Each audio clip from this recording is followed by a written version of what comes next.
Shalom Aleichem, Rav Cohn. Nous sommes très heureux d'être avec vous. Vous êtes très connu pour tous les livres que vous avez faits dans le judaïsme, vos chroniques, où vous intervenez régulièrement dans l'actualité juive, dans Torah Box, dans Contras. Vous avez un séminaire de filles orthodoxes dans la ville d'Ofakim. Et d'un autre côté, vous êtes aussi professeur d'université. Vous avez un doctorat en philosophie. Et donc, vous avez donc deux cultures bien différentes que, pour certaines personnes, on pourrait penser qu'elles se contredisent. Et malgré tout, vous avez arrivé à gérer ces deux cultures. Alors, pour bien comprendre un petit peu, on va dire, cet antagonisme apparent, on va commencer par le début. Vous allez nous parler un peu de votre famille, de vos parents, où vous avez grandi. Est-ce que votre famille était orthodoxe? Était pratiquante? Absolument. Mon père était ascan, il était très connu comme ascan. Il était mizrachiste, mais il a été proche des plus orthodoxes aussi. Et il a enseigné la Torah chaque jour, à moi et à mon frère, régulièrement. Très bien.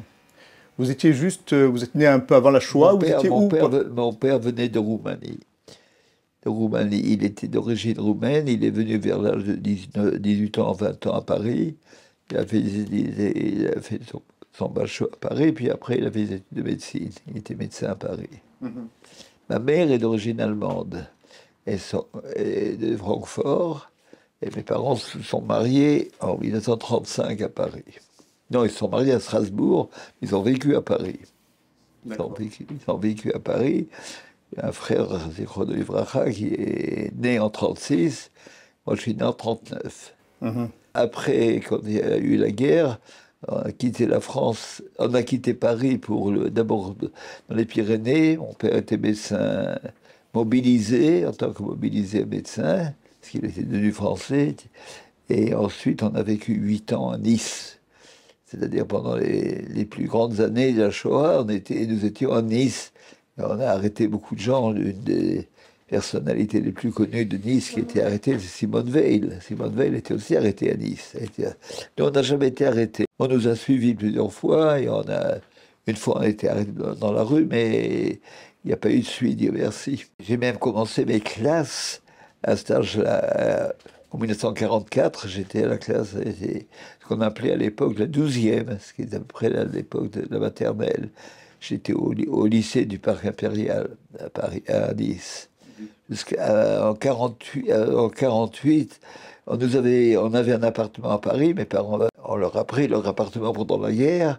Et alors, il a fallu que mon père fasse un procès pour retourner à Paris. Il a fait un procès. En 1948, on a gagné le procès. Nous sommes revenus dans l'appartement dans lequel nous étions avant la guerre. Un appartement, on habitait à côté du Champ de Mars. Et j'ai été élève jusqu'au bac, après le bac, au lycée Buffon. Le lycée Buffon à Paris, qui était à un quart d'heure de chez moi. Donc votre premier maître de Torah, c'était votre père? Mon premier maître, c'était mon père.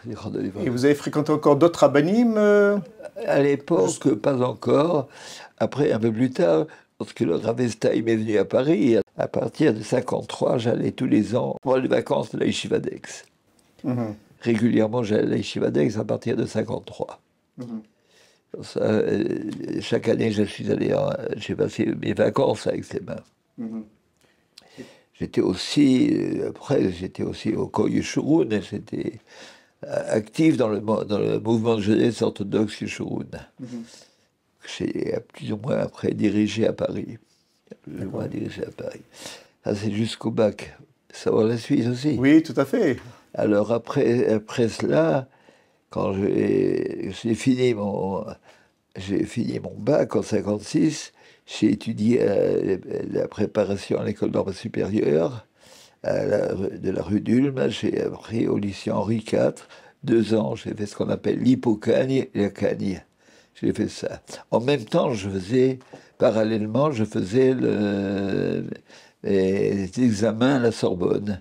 C'est-à-dire, on faisait les Sorbonnes, mais en Cagne, on avait les cours normaux, normalement, les Cagne, préparation normale, mais les examens qui donnaient le titre, on les faisait à la Sorbonne. Là, pendant ces 2 années-là, j'ai été au lycée à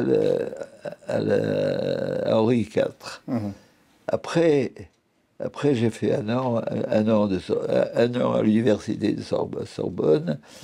C'était de 58 à 59. À partir de là, j'ai fini à ce moment-là, j'ai fini ma licence.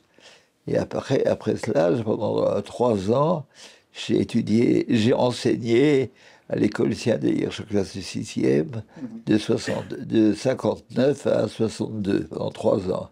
Et en classe de 6e, et j'enseignais toutes les matières. Latin, mathématiques, anglais, et également Mishnah et Gemara. J'en ai tout enseigné pendant 3 ans. J'étais à peu près professeur total pour la classe, en classe de 6e. J'étais très, très ami avec M. Bernard Picard, qui était le directeur de l'école. Bernard Picard. En 62, j'ai quitté la France. Je voulais préparer un doctorat, parce que j'avais écrit, ça je peux vous le raconter, en 1962, il y avait le tricentenaire de la naissance de Pascal. Et comme j'avais j'ai fait un mémoire sur le Pascal, et ça c'est assez intéressant, parce que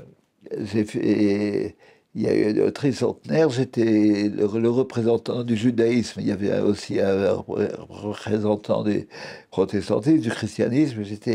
Le colloque était à Clermont-Ferrand en 1962. Et parce que j'avais fait mon diplôme de recherche que j'ai fait à l'université de Strasbourg, je l'ai fait sous la direction du professeur André Deher, avec son accord, et sous sa direction. C'était un sujet très intéressant. Je vais vous dire quel était le sujet. C'est une comparaison. Il y avait Pascal, au XVIIe siècle, avait eu connaissance par un autre janséniste qui s'appelait Joseph Doizin. Il lui a fait connaître un livre qui a été écrit au Moyen-Âge par un prêtre jésuite qui s'appelait Raymond Martin. Et le livre s'appelait Pugio Fidei, le poignard de la foi contre les Juifs.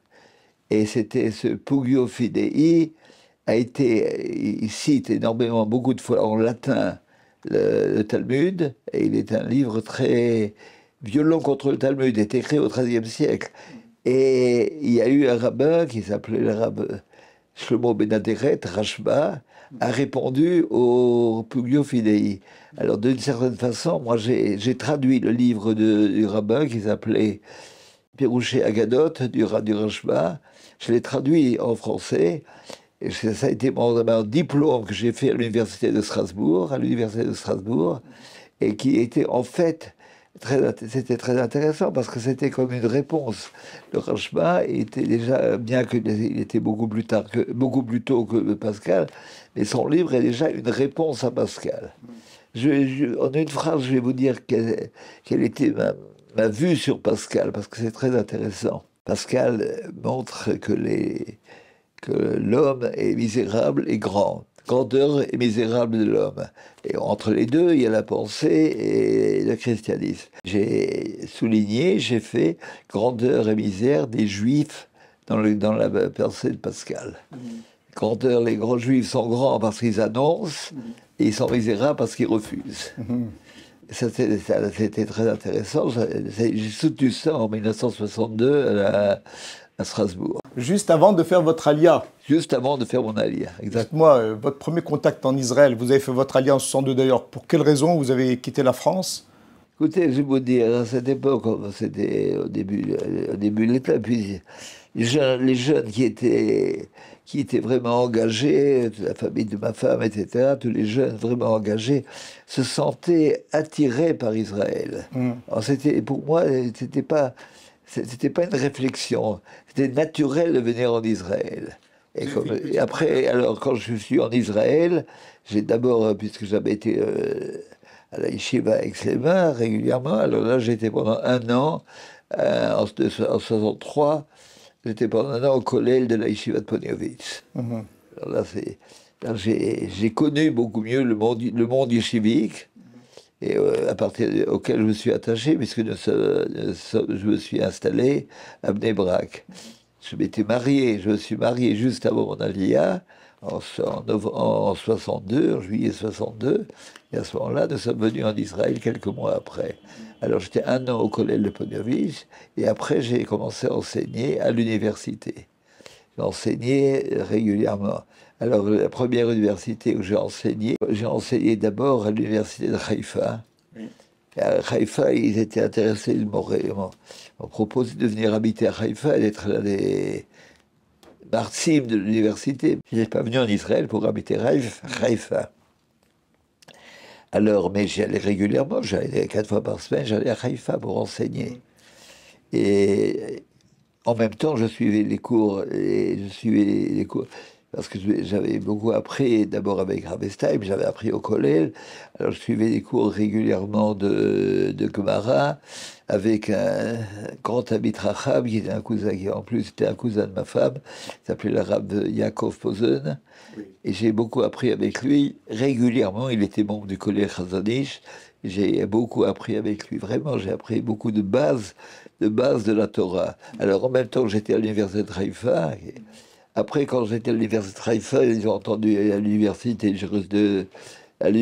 Bar-Ilan, ils ont entendu que j'habitais à côté, ils ont essayé de me prendre et de m'appeler. Et en même temps, j'étais appelé également par le professeur Claude Vigée, qui était un poète connu, qui était un des représentant du judaïsme français poétique, etc. C'était très connu. Et alors il m'a invité et j'ai enseigné à l'université de Jérusalem pendant 4 ou 5 ans.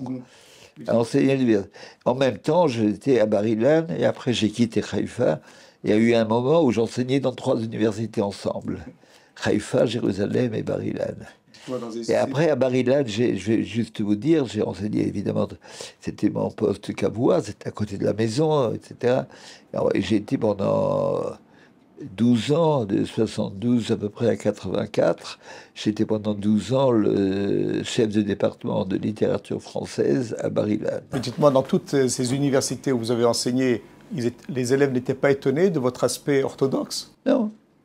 Je disais toujours que ma barbe était étrangère à Haïfa et à Jérusalem, et à Bar-Ilan, elle n'était pas étrangère. Ma barbe n'était pas étrangère. Ma barbe et ma kippa n'étaient pas étrangères. J'ai souvent dit ça. Mais évidemment, elle n'était pas orthodoxe comme moi, mais en même temps, je vais vous le dire tout de suite, quand même, pour comprendre les choses. J'appartenais à Bnei Brak, au monde plus orthodoxe. J'ai dirigé mes enfants vers le monde de la Torah, de la Yeshiva. J'ai, Dieu merci, 12 enfants, et ils sont allés tous Yainara, dans la direction de la Torah. Alors, c'est-à-dire que il faut comprendre les choses. C'est-à-dire qu'il y a eu une époque où on pouvait être universitaire et en même temps orthodoxe. Aujourd'hui, c'est beaucoup plus difficile parce qu'il y a une sorte de fossé entre les deux.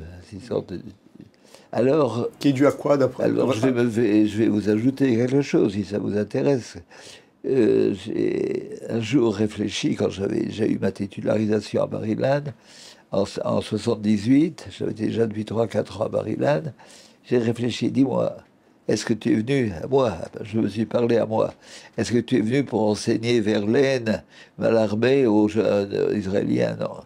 Tu n'es pas venu pour ça. Il faut faire quelque chose de Torah. Et là, le Rav Ofakim, le Rav de la Yeshiva d'Ofakim, le Rav Horowitz, qui était aussi un parent, m'a invité à ouvrir un séminaire à Ofakim. Et alors là, je suis allé, à partir de ce moment-là, en 1979, j'ai commencé à travailler à Ofakim. Et il fut un temps où j'étais en même temps à Ofakim et à l'université. Oui. Ofakim à l'université. Parce que je ne voulais pas, par principe, je ne voulais pas avoir ma parnassa de Ofakim, je voulais avoir ma parnassa de l'université. Pour ça. Et je dois dire très clairement que j'avais obtenu. Je m'étais adressé au grand Rav de l'époque, le Rav Shach, qui m'avait non seulement autorisé, mais il m'a encouragé à ouvrir au Fakim. Et il m'a dit que si le fait que j'enseignais à l'université ne dérangeait pas. Je voudrais qu'on revienne après sur ce séminaire. Vous avez mentionné qu'il y a aujourd'hui un fossé entre les études profanes et les études Kodesh, qui n'existaient pas à votre époque. Est-ce que vous pouvez justifier qu'est-ce qui a fait qu'il y a une évolution qui a été en ce sens? Pourquoi aujourd'hui on ne peut pas gérer les deux? On ne peut pas être comme vous l'avez fait vous-même? Alors je vais vous dire une chose, c'est le contraire de ce que vous dites. Chez moi, ce n'était pas une évolution, c'était pas une révolution ni rien. Un développement tout à fait normal. Je me sentais tellement entièrement juif. Alors, ce que je voyais de la littérature française, c'était un spécialiste de Camus dans le monde, puisque j'étais convoqué à Paris et j'ai fait une conférence sur Camus. J'étais invité à un colloque sur Camus à Miami, dans le sud, dans l'université de Gainesville. C'était parce que, en tant que spécialiste de Camus, c'est-à-dire que, et je vais vous dire, enfin, je ne vais pas faire un grand cours là-dessus, mais je vais quand même dire, il y a une certaine pureté chez Camus, qui est une certaine pureté et une certaine attitude qui appelle la transcendance. Il représentait l'immanence, mais qui appelle la transcendance. Et bon, il est mort, comme vous le savez, tragiquement, en 1959. Il est mort, il était dans un accident de la route. Mais c'était un homme... plus tard, je ne vais pas faire de comparaison, mais plus tard, Sartre a lui-même été pris par Béni Lévy, et il a trouvé aussi, chez Béni Lévy a trouvé chez Sartre quelqu'un qui lui répondait et qui lui a dit que le judaïsme est une réponse pour notre époque. Est-ce qu'on dit que Béni Lévy rapporte ça, si vous avez connu Béni Lévy? Oui, je l'ai connu. Si je vous ai bien compris, vous dites que vous avez pu comprendre, trouver dans la littérature française des éléments qui ne contredisent pas du tout le judaïsme, mais qui, au contraire, qui pourraient tout à fait s'associer à ce judaïsme, mais que pas tout le monde est capable de trouver, de faire... C'est exact. Vous avez tout à fait raison, et c'est très intéressant ce que vous dites. Je vais essayer de répondre à votre question. Il y a une possibilité dans la culture française, dans la civilisation française, quand elle se dégage de toute sexualité, de toute matérialité, quand elle se dégage de cela, il y a une recherche de quelque chose d'un peu plus profond. Ça s'arrête là, parce que quand il s'agit de pratiquer, d'agir, ben si, je donne toujours comme exemple Victor Hugo, qui écrit des choses merveilleuses sur la famille, qui lui-même avait, comme tout le monde le sait, il avait une vie très désordonnée. Mais il écrit des choses très belles. Donc il faut savoir faire la part des choses. La chose quand même pour répondre entièrement à votre question, je pense que vous avez raison, et ce n'est pas facile de transmettre cela. Et je ne suis pas sûr que je pourrais transmettre. De toute façon, nos enfants ont grandi en Israël, les enfants grandissent, les générations sont différentes. Les Israéliens croient et espèrent, à tort à mes yeux, créer une culture israélienne nouvelle. Comme ça, j'ai enseigné à des non-religieux, puisque j'étais à Haïfa et à Jérusalem. J'ai enseigné à des non-religieux. Et ça ne les intéressait pas de parler de Torah, de parler du judaïsme. Ce qui les intéressait, c'était seulement l'extérieur. C'était ça. Et ça, c'est quelque chose qui fait mal, qui me fait mal en Israël. Vous avez compris ce que je dis? Tout à fait. Et vos propres enfants, Rav Cohn, ils se sont un jour interrogés pourquoi vous les avez dirigés vers les yeshivot, pourquoi pas vers des universités? Il y en a parmi ces enfants qui vous ont demandé des... Notre question est judicieuse. Je vais vous dire, il n'y a pas eu de conflit chez les enfants. Ça s'est fait de façon tout à fait naturelle. Ils savaient que leur père représentait quelque chose d'autre. C'est bien simple. Je suis parti, par exemple, à Miami pour enseigner, etc. Bon, pas pour enseigner, mais enfin pour un colloque. J'ai très bien connu personnellement, on n'a pas parlé de lui, Monsieur Lévinas, j'ai connu personnellement. J'ai écrit quelque chose, un très grand article sur Lévinas, sur Camus et Kafka, à la lumière de la pensée de Lévinas. Et Lévinas était quelqu'un qui a su retrouver le judaïsme. C'était pas son origine. C'est un grand philosophe. Je vais vous donner un autre nom qui va vous surprendre peut-être et qui n'est pas tellement connu, d'un non-juif, mais qui écrit des choses tellement surprenantes. Il écrit, le peuple juif, c'est le peuple d'un livre. Il a très bien compris la brisure des lois, la brisure des tables, et que ça donnait une autre dimension. Vous savez de qui je parle? De Maurice Blanchot. Blanchot est très curieusement. C'était un très grand ami de Lévinas. J'étais moi-même en correspondance avec Blanchot. Lévinas était religieux, il était tout à fait religieux. Oui, il s'est rapproché du judaïsme. Il s'est pas rapproché, il a observé. Il a observé. Moi, j'ai connu Lévinas qui venait chaque année, il répétait à la synagogue pour écouter le sioux. Pour le jeune des premiers-nés, Réfessar. J'ai connu, j'étais chez lui à la maison. Enfin, moi, on était chez lui ici à l'hôtel. Lévinas, c'était religieux. Il n'était pas à l'origine. Il a eu aussi la formation, a été formé très fortement, influencé par quelqu'un. Je ne parlerai pas parce que j'étais absolument. D'abord, c'est mystérieux. Et je ne l'ai pas connu, alors je vais vous dire qui, bien sûr, vous avez entendu parler de M. Chouchani, oui, qui a une grande influence sur Lévinas, qui lui a ouvert la porte du Talmud pour Lévinas, mais personnellement, je ne l'ai absolument pas connu, absolument pas connu. Et je connais des gens qui l'ont connu, mais lui-même, je ne l'ai pas du tout connu. Et c'est lui qui a transformé Lévinas, qui en a fait... Et je pense que Lévinas, certainement l'un de ceux qui ont fait beaucoup pour le judaïsme, et l'un de ses élèves, ça a été évidemment, indirectement, c'est Béni Lévy. Oui. Béni Lévy, j'ai bien connu. Oui. Béni Lévy était ici, dans cette chambre. Et sa fille a d'ailleurs étudié au Fakim. Comme le disait le Rav Moshe Shapira, Zichrono Livracha, c'est un homme qui est venu de très loin et qui est arrivé très près. Très loin du judaïsme, il était maoïste, comme vous le savez. Oui, oui. Il est arrivé très près, parce qu'il est venu étudier au collège à Jérusalem. Vous savez. Oui, oui, tout à fait. Juste pour conclure ce sujet, vos enfants n'ont pas eu ce problème que vous étiez vous-même...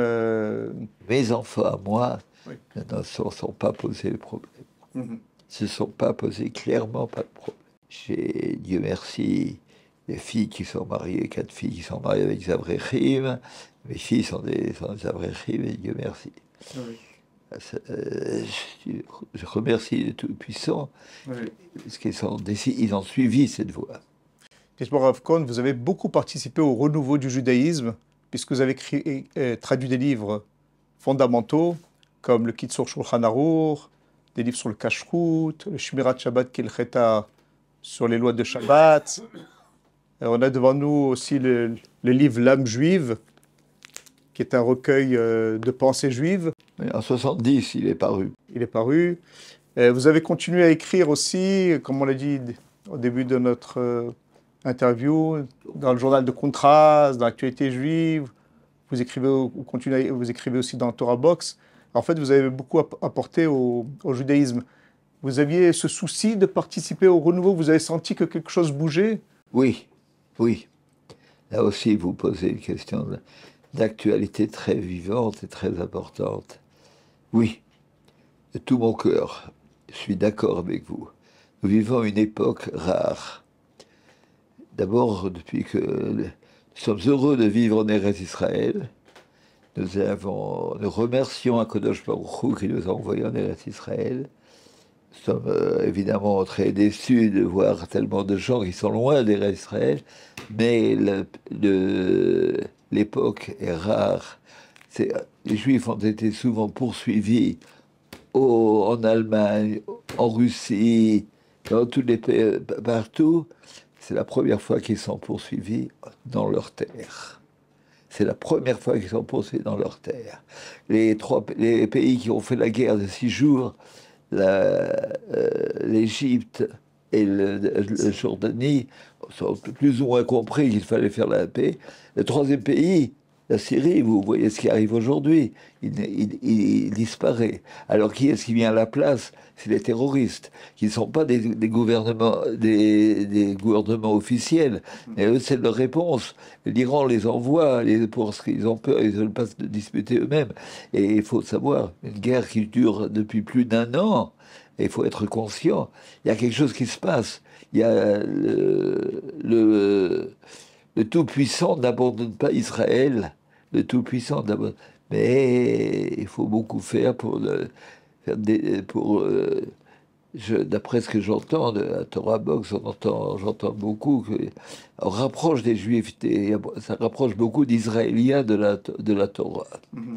C'est difficile à voir, mais c'est une époque absolument spéciale que nous vivons aujourd'hui. Ça, c'est indiscutable. Certainement, depuis la Shoah, on n'a pas eu une poursuite comme ça tellement violente dans le monde entier, que ce soit dans les universités américaines, que ce soit à La Haye, que ce soit un peu partout dans le monde. On a poursuivi les Juifs. Et ça a commencé à Simchat Torah l'année dernière, et ça s'est développé. Enfin, ça existait déjà en sourdine, mais ça s'est bien développé. Est-ce qu'il faut que je vous parle des mouvements des antisémites communistes à Paris, Badiou, etc. Vous avez entendu parler certainement de ces gens-là. Mais vous-même, vous avez senti qu'il fallait apporter quelque chose au judaïsme français, participer à ce rapprochement du judaïsme? Et alors là, il faut que je vous le dise, vous posez une question vraiment très modestement, je vais le dire, très modestement. Je me sens obligé d'exprimer ma présence en Israël et l'actualité nous parle. Et je me sens obligé de le faire. Comme je n'ai pas en hébreu, je ne le fais pas parce que je n'ai pas ce style que je pense un peu élégant que j'ai en français, et je ne l'ai pas en hébreu. Alors je n'aime pas écrire tellement en hébreu. On m'a dit, traduisez vos articles en hébreu, ce serait intéressant. Mais je me sens une obligation pour notre époque.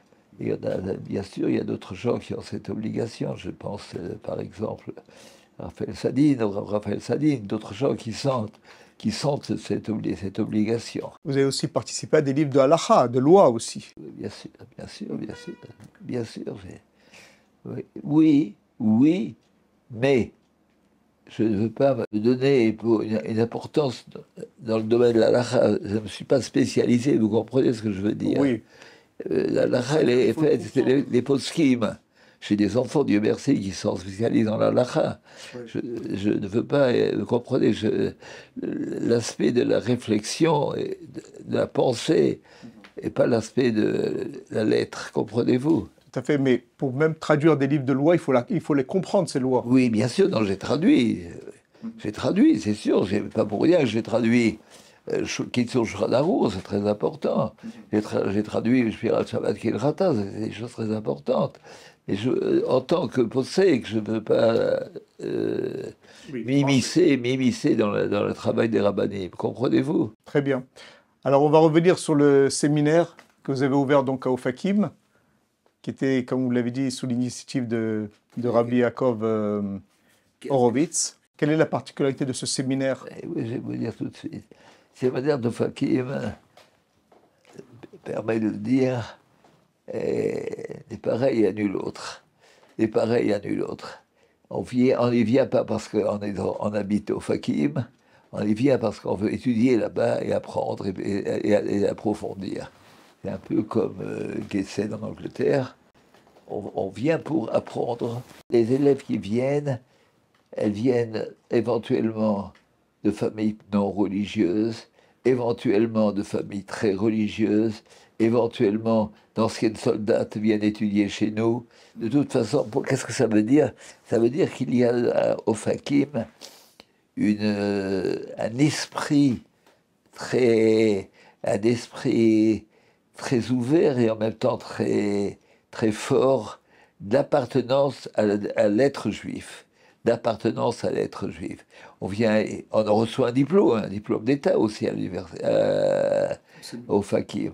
Il faut permettre de dire que c'est une unité pédagogique assez unique en Israël.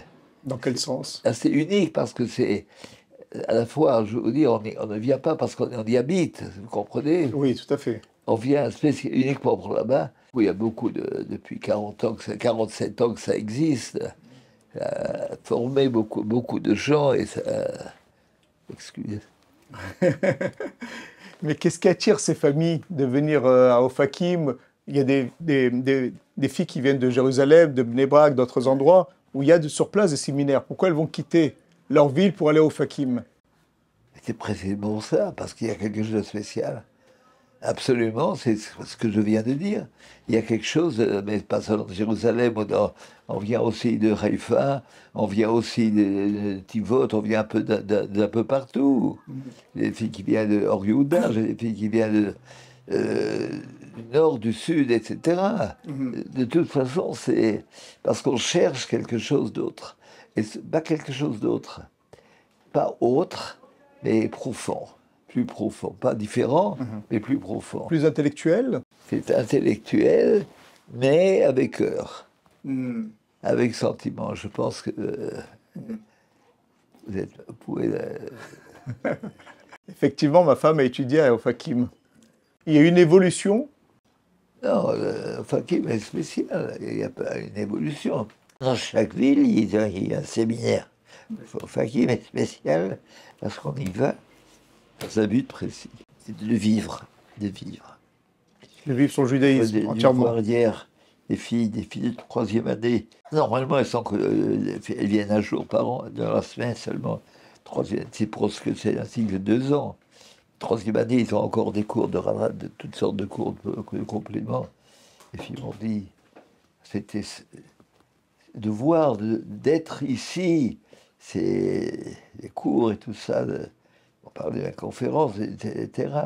Ça nous fait vivre, c'est me raser quant à nous, ça nous fait vivre, ça nous rend.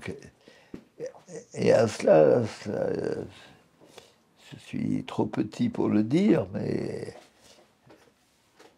l'éducation doit être dirigée dans cette direction, c'est-à-dire orientée dans la profondeur et pas seulement dans la largeur. Les filles aujourd'hui, on est dans une époque où une fille, elle ne va pas seulement pour faire un métier, mais elles veulent aussi enrichir leur propre judaïsme pour avoir un bagage qui va leur servir dans leur vie, quoi transmettre à leurs enfants, quoi. Il y a des cours sur toutes les choses, et bien sûr. Mais il y a aussi quelque chose, il n'y a pas dans les autres séminaires. Il y a quelque chose qui a une grande importance, c'est l'internat. L'internat est riche aussi. On fait venir des rabbinim, on fait venir... Les filles sont là, un Shabbat sur 2, elles sont là-bas, etc. L'internat est un élément très fort. Et Dieu merci, un corps enseignant très, très positif. Je ne dirige plus, j'ai donné la direction à mon fils depuis à peu près 7-8 ans. Mon fils dirige à ma place maintenant. Mais j'y vais, j'y enseigne. Oui. J'enseigne régulièrement. Vous avez mentionné que vous étiez en contact avec Rav Shach, qui vous a encouragé à l'ouverture de ce séminaire, le Rav Shach. Et vous étiez aussi en contact permanent avec le Rav Shach pour prendre des conseils. J'étais très proche de Rav Shach. Très proche. Et vous aviez eu des fois des différends entre vous dans... Avec Rav Shach, non. Rav Steinman aussi. Oui. Rav Steinman aussi, c'était des gens... Rav Shach était Il m'a encouragé beaucoup, il m'a encouragé beaucoup. On m'a fait une fois, comme je savais que je voulais quitter l'université, alors on m'avait une fois proposé une école, de diriger une école de filles ici à Bnei Brak, au Rachaïm. J'ai demandé au Rav Shach, est-ce que je dois le faire? Il me dit, d'autres iront à Bnei Brak, mais toi, pour aller au Fakim, c'est rare, va au Fakim. Vous avez compris ce que Oui, tout à fait. il était très proche, très très proche. J'entrais assez facilement chez lui. Oui. Je vais ajouter encore quelqu'un d'autre. Et malheureusement, il est arrivé que je ne suis...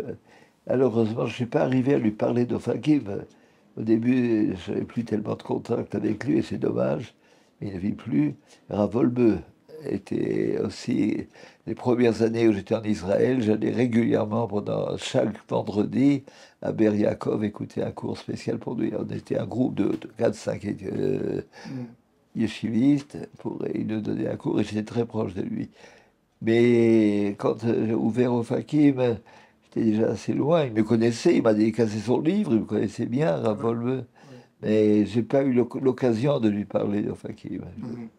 Ravolbeu de Yerushalayim, c'était l'un des rabbinim les plus grands de notre fédération. Alors c'est assez difficile à trouver, mais enfin, c'était certainement quelqu'un qui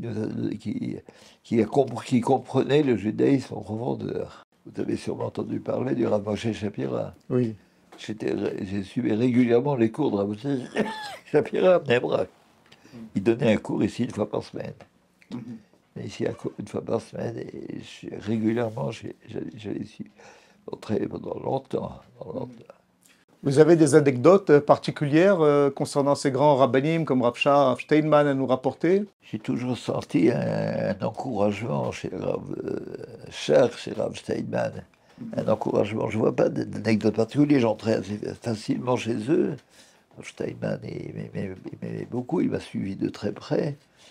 Il m'a suivi de très près. Il me recevait toujours avec plaisir, avec beaucoup de gentillesse. Vous êtes la représentation de Torah Vederech Eretz, puisque vous alliez à la fois une culture générale et une connaissance du judaïsme que vous avez enseigné. Est-ce que vous pensez que cette période de la Torah Vederech Eretz, elle est résolue? Je le crains, mais je ne le souhaite pas. Vous avez compris? Ouais. Votre question est judicieuse. Je le crains, mais je ne le souhaite pas. Vous avez compris? C'est-à-dire qu'en vérité, je pense qu'il est nécessaire qu'il y ait une certaine profondeur dans la pensée juive. Aval lo Alman Israël, Dieu merci. Rav Moshe Shapira est un des exemples que je donne. Quelqu'un qui a pensé profondément, qui réfléchit sur beaucoup de détails, etc. C'est une personnalité qui savait, c'est comme ça qu'il avait attrapé Béni Lévy, que Béni Lévy s'est attaché à lui. Ce que vous dites est difficile d'accès dans un monde technologique, dans une civilisation technologique. Vous avez raison. Je regrette un peu, et il ne faut pas renoncer, c'est tout. Il ne faut pas renoncer. Mais ce n'est pas facile. Bon, vous avez suivi le judaïsme français depuis des décennies. Pour conclure, qu'est-ce que vous souhaitez à ce judaïsme français? Comment vous le voyez évoluer? Vous l'encouragez par exemple à venir en Israël? J'entends votre question. Je veux répondre en deux directions. Premièrement, je suis loin et je ne vois pas de très près. Deuxièmement, comme j'ai fait une fois une conférence à la Maison du judaïsme, là-bas dans le 17e, j'étais invité à faire une conférence il y a 3-4 ans. Là-bas, j'ai vu que M. Mergui s'est donné beaucoup de mal pour essayer d'attirer les gens. C'est une tentative. Mais en vérité, ce qui se passe rue Pavée, etc., c'est quand même ça qui est plus vivifiant pour la suite du judaïsme. Mais je ne dis pas, c'est très positif ce qui se passe, à mon avis, ce qu'on fait dans cette maison de judaïsme. Le judaïsme vit, chai. Vous voulez que je vous raconte une histoire? Non, pas une histoire, une Gemara. Et vous racontez une Gemara. Vous savez, vous avez probablement étudié dans la Gemara l'histoire dans la Masechet Baba Metzia, histoire de discussion des rabbinim contre, je ne sais plus, c'est grave, disant si oui ou non, un vase, vous avez connu l'histoire, dans laquelle ils discutaient, un discute contre les rabbinim, et les rabbinim donne leur avis, lui donne son avis, les murs bougent, etc. Vous connaissez cette histoire. Oui. Eh bien, moi, ce que j'aime dire, c'est comment c'est la fin. D'Israël, Akadosh Baruch Hu dit, Nisrouni Banaï. Qu'est-ce que ça veut dire Nisrouni? Ils m'ont gagné? Non, ils m'ont rendu éternel. C'est Netzach. Pas Netzachon, mais Netzach. On dit généralement Nisrouni, ils m'ont gagné. Netzach. Ça, c'est notre but. Faire en sorte que l'étude juive, que la Torah soit la puissance de continuation. Vous avez compris, Nitzrouni Banaï, c'est très joli. Très joli. De dire Netzach à la place de Nitzachon. Merci. Vous vous rappelez Tout à fait, tout à fait. Ouais. Hazakou Baruch, on vous remercie beaucoup. On vous souhaite de toujours continuer à écrire et à renforcer le judaïsme francophone, en Betor Briout, en bonne santé. J'essaye. Admet Avesrim jusqu'à 120 ans. Je me sens une certaine obligation par rapport au judaïsme francophone. Je me sens une certaine obligation. Comme permet de le dire, j'ai un peu une plume, comprenez-vous? Oui. Je me sens une certaine obligation. Hazakou Baruch.